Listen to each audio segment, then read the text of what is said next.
Saudara yang diberkati Tuhan, puji-pujian adalah mengungkapkan kekaguman, mengungkapkan penghormatan kita kepada Allah yang tertinggi, Allah yang termulia, Allah yang maha kudus. Bukan berarti Tuhan kurang mulia kalau tidak dipuji oleh setiap kita. Dia tetap Allah yang paling dahsyat, paling mulia, paling besar, paling kudus.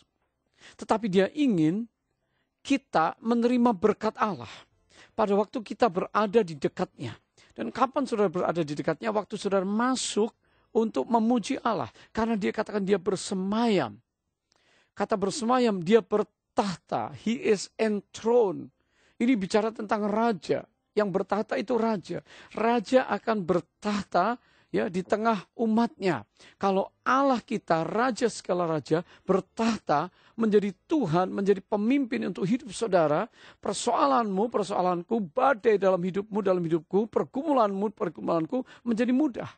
Mengapa? Karena dia pasti akan menyelesaikan segala urusan. Karena waktu dia bertahta, dia menyalurkan berkat, dia menyalurkan kesembuhan, dia memberikan kekuatan untuk setiap pergumulan kita.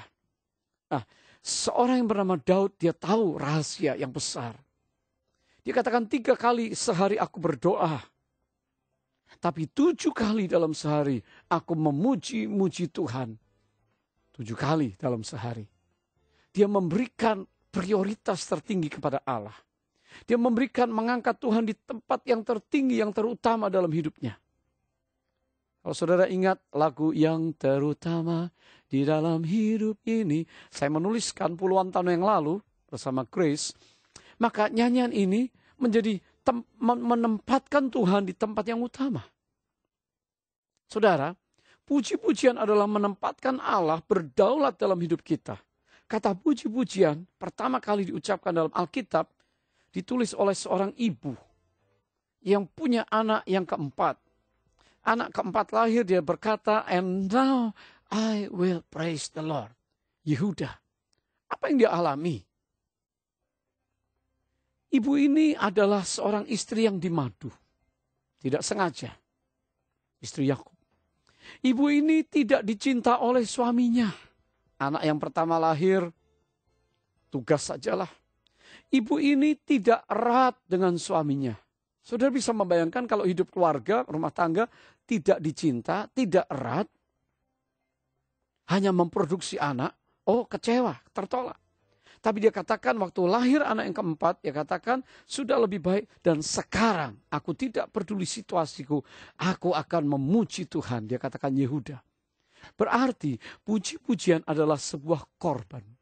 Korban, kata korban kalau saudara di dalam Alkitab dikatakan di perjanjian lama, di zaman Musa dan selanjutnya sejak zaman kitab Kejadian, korban karena manusia jatuh dalam dosa harus ada binatang yang dikorbankan. Binatang yang dipelihara bagus pada hari raya korban, maka binatang itulah yang dipersembahkan. Dia harus mati. Bicara korban, bicara yang hidup menjadi mati. Kalau mati tidak punya rasa, tidak punya minat, tidak punya apa-apa. Nah, saudara, dalam situasi hidup kita kalau saudara mengalami problem yang besar dan saudara mulai mematikan daging saudara berkata, Tuhan aku sudah rasanya tidak ada pengharapan. Saat itulah waktu saudara mulai memuji Tuhan. Tapi sekarang aku ingin memuji Engkau. Bahwa Engkau Allah yang baik. Engkau Allah yang sanggup. Puji-pujian saudara di atas doa-doa saudara. Puji-pujian saudara mempercepat doa saudara. Puji-pujian itu mengangkat seperti kendaraan yang mempercepat doa saudara sampai ke tahta Allah. Karena Allah segera hadir waktu engkau memuji Tuhan. Saudara, puji-pujian sebagai korban. Ini yang berkenan kepada Allah. Dan kalau kita memuji Tuhan, seperti memberikan korban. Maka korban persembahan itu pasti diterima oleh Allah. Orang bukan yang paling gembira, yang paling sukses, yang bisa memuji Allah dan diterima oleh Allah. Tapi orang yang hancur hatinya, orang yang paling menderita, orang yang memberikan puji-pujian dalam bentuk korban. Mungkin saudara nggak punya uang, Mungkin saudara stagnasi dalam bisnis. Mungkin kau tidak mengalami promosi. Mungkin kau lemah tubuhmu dan sakit. Tapi kalau engkau bisa mengangkat pujian, ucapan syukur sebagai korban, maka puji-pujian itu diterima oleh Allah.